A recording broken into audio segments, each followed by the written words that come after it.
It can vary a little bit on the veterinarian. I test vitamin D before I will go ahead and prescribe it. And then vitamin A, there's not good testing for that. So I use levels that are well below toxicity. Welcome to Dog Cancer Answers, where we help you help your dog with cancer. Hello, friend. I'm Molly Jacobson. Today on Dog Cancer Answers, we have a listener call from Billy in California. To answer Billy's question, we're joined by Dr. Jessica Tartof, an integrative veterinarian and Chinese herbal medicine specialist from the Chicago area. Dr. Jessica wrote an amazing article for our website, dogcancer.com, about how to choose a supplement for your dog. It's a must-read for every dog lover to help you select products that will meet your dog's needs, are safe and effective, and won't drain your bank account for nothing. You can find a link to that article in the show notes. Dr. Tartof, thanks so much for coming on the show. Thank you for having me. Let's take a listen to Billy's call. My name is Billy, and I'm calling from California. My question is, are there any supplements that I can give my dog to help him fight the cancer? Thank you. So that's a pretty broad and general question, but it's definitely one we get all the time. So, Dr. Jessica, as an integrative veterinarian, what are your go-to supplements for dogs with cancer? So my go-to are usually kind of a list. Chinese herbs are top on my list, which formula greatly varies. So it depends on the dog, what's going on, the results of some testing, vitamin A, vitamin D, usually mushrooms as well.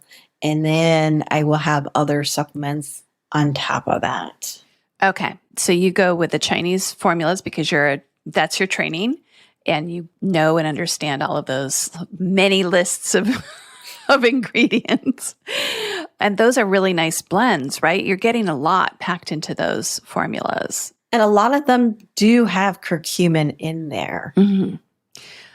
My understanding is that it has a lot of synergistic value, that it seems to help other things do better. So that makes sense. Yes. Okay, great. And then vitamin A and vitamin D, you tend to do only if testing reveals that it is necessary. Is that right? So it can vary a little bit on the veterinarian. I test vitamin D before I will go ahead and prescribe it. There's extremely rare cases I won't test, but I will typically test. And then vitamin A, there's not good testing for that. So I use levels that are well below toxicity. All right, great. And what mushrooms do you like to use? Is there a particular one that you always prescribe, or are there blends you've had success with? Yeah, usually I'll use Mycoforte is probably the biggest one that I use. And then I use the turkey tail. I'll add in turkey tail a lot of times as well. Okay, turkey tail. And Mycoforte. Myco, yes. That is a blend, right? That's not just one mushroom. Correct. Okay, I've pulled up the label, and it looks like it has cordyceps, tremella, reishi, shiitake, maitake. Yeah. Well, there's a lot. Yeah. What do you like about this blend, Mycoforte?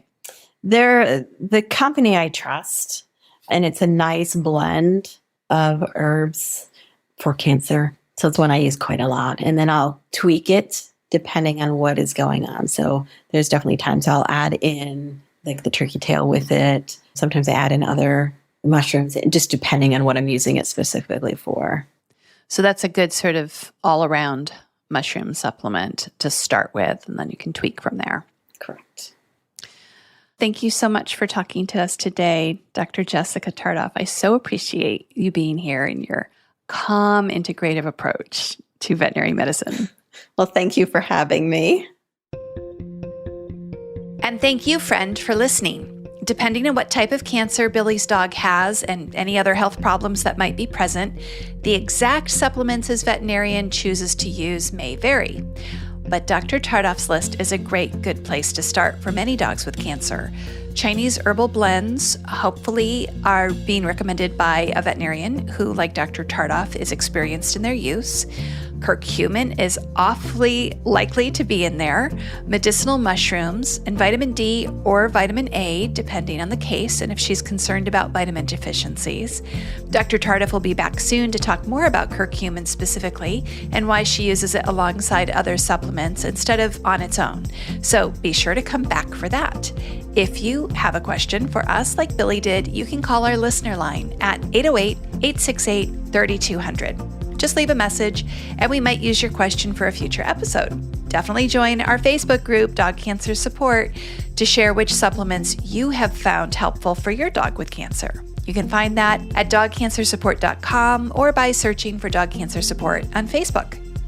I'm Molly Jacobson, and from all of us here at Dog Podcast Network, I'd like to wish you and your dog a very warm aloha. Thank you for listening to Dog Cancer Answers. If you'd like to connect, please visit our website at dogcancer.com or call our listener line at 808-868-3200. And here's a friendly reminder that you probably already know. This podcast is provided for informational and educational purposes only. It's not meant to take the place of the advice you receive from your dog's veterinarian. Only veterinarians who examine your dog can give you veterinary advice or diagnose your dog's medical condition. Your reliance on the information you hear on this podcast is solely at your own risk. If your dog has a specific health problem, contact your veterinarian. Also, please keep in mind that veterinary information can change rapidly. Therefore, some information may be out of date. Dog Cancer Answers is a presentation of Maui Media in association with Dog Podcast Network.